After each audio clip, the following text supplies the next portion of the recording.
Specialistët e sektorit të qarkullimit rrugor arrestuan shtetesin me inicialet ANO, 21 vjeç banues në fshatin Gomsiçe, pasi u kap duke drejtuar automjetin në gjendje të dehur. Ndërkohë, specialistët për hetimin e krimeve ekonomiko-financiare referuan materialet në prokurori ku nisi procedimi penal për shtetesit me inicialet HB 41 vjeç banues në Tiranë, pasi kanë kallëzuar shtetesit me inicialet JM 62 vjeç dhe SZ 32 vjeçe se 41 vjeçari ja ka marrë një shumë parash duke i mashtruar se do t'i siguronte viza për në Kroaci dhe në Kanada.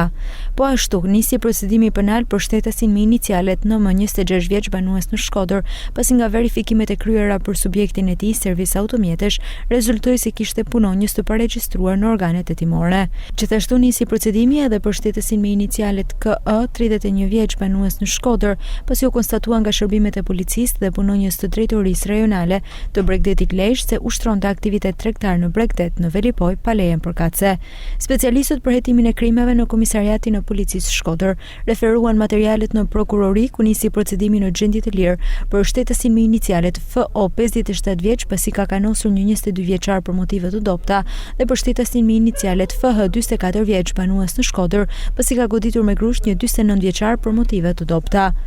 Ndërkohë, në datën 26/6/2025, shtetësi me inicialet PK 20 vjeç ka kallëzuar se në ambientet e një lokali në lagjën Guerile i kanë vjedhur motomjetin e tij, po punohet për identifikimin dhe kapjen e autorit apo autorëve. Materialet procedurale ju referuan prokurorisë pranë gjykatës së shkallës së parë të jurisdiksionit të përgjithshëm Shkodër për veprime të mëtejshme.